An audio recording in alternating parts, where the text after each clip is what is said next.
In Visionary Realms State of the Game stream in April 2022, the development team went through a whole host of updates, including those of 2 teasers for the stream, one of which was the Daedrym Ascent, another locale inside of the Wild's End zone. Whilst there was another reveal and teaser at the end of the stream itself, we will be focusing on the Ascent as it fits my previous review of the Gate, which I have already reviewed and will be tagging onto this video. And much like my previous video on the Gate, another locale based in the same zone. My video will be going over the footage and concept art that we have available to expand on why this current information and concepts that are shown in this footage and art is interesting to gauge to show what the development cycle of Pantheon will be and what we may see in Pantheon eventually. And with that, let us begin our ascent. Starting with the concept art for the video, we can clearly see the level of care and detail that the art team have gone into with its initial concepts. There are similarities with this area in line with the Gate, given the verticality of the zone of Wild's End, and this is better shown in the terrain later. With these little notices as well, we can see that the art would be difficult to climb given the sheer cliffs and rocky outcroppings that are shown throughout the trail of the ascent. Already as well, we see that there is a potential influence of climate, with a reference to strong updrafts, meaning that the ascent might even begin, or end rather, before one might begin. Ideals of flora and fauna are also shown, rugged and almost otherworldly in design, having potentially had to overcome and adapt to the cold climes and presumed deadly winds of the ascent. We also get a concept piece of the summit in the ascent, showing the designs that are easier to visualize in the physical rendering as shown later, but there is a clear indication of the stark, vicious architecture of the ascent's denizens. The interior of the ascent is also shown, regaling us with the draconic attributes of its inhabitants. More specifically, we get to see the basic scale between our humanoid friends and the size of the surroundings. With this in mind, it is clear to see that perhaps our step into these halls may show us entering into an area where we might be biting off more than we can chew. Finally, we also get a lovely look at some presumed rock textures from what we might see the ascent in due course, with an ominous glow of purple energy flowing throughout. What might this entail for our intrepid adventurers looking to make this ascent?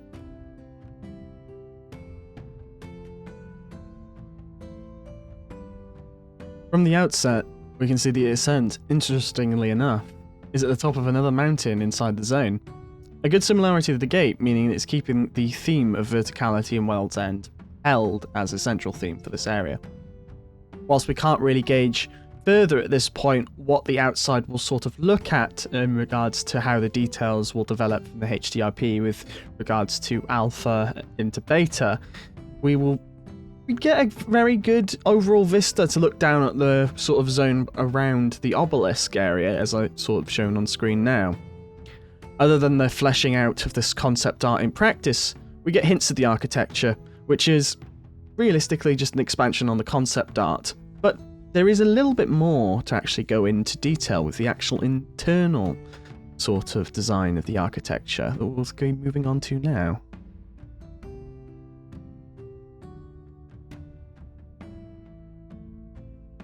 What is made up from a fairly basic exterior reveals a draconic visage of the interior.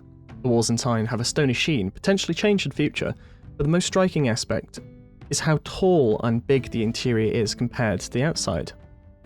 Utilising our little halfling friend here as a reference, we clearly can see that the size and scale currently planned for the interior of the ascent is somewhat designed for taller folks in mind than our little smaller folk here. The grandeur itself, as we've seen in the few clips that I have rolling at the moment, show the interior is pleasantly detailed as well, with scaled elements to the pillars and the wide sculpture of draconic elements at the end and the highlight on the top of this sort of staircase. It just gives you a foreboding sense of what future adventurers might appear and might face when they enter. Finally, the aspect of this main hall is really that we're only scratching the surface of what the ascent is actually going to be.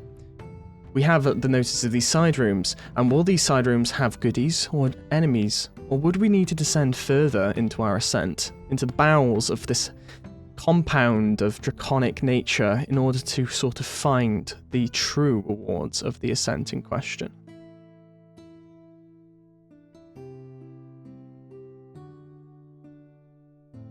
So far we have a good secondary example of a point of interest inside the zone of Wild's End. The essence of verticality that which we saw with the gate is retained here alongside the essence of the trial about getting to a point of interest, which is the first step of engaging and encountering its secrets.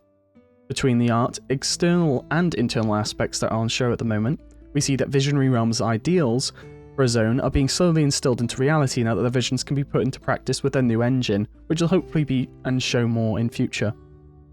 Whilst I wouldn't speculate too much at this time, the interior bodes well for the fact that there is a separation and difference between the cultures of this game, especially contrasting with how the example of the gate works.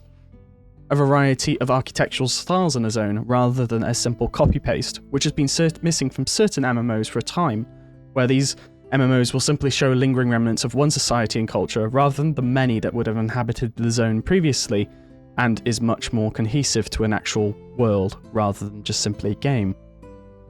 All in all, I'm 100% smitten with this zone, much how I was with the gate. The missing element of the journey to the dungeon has been reimagined in this case, almost as if the journey to these areas will be a gating or restriction requirement for entry, instilling the knowledge to your new favourite farming zone will be a challenge, and which I believe many will enjoy returning to. That being said, this is the end of the video. If you have enjoyed the video, please feel free to like and subscribe to the channel and leave a comment. Such things will help me gauge what you folks enjoy, and ultimately I'd like to have a conversation on these topics going, just so that we know and can discuss the future of Pantheon Rise of the Fallen in a sort of communal aspect. But once again, thank you for watching, and take care.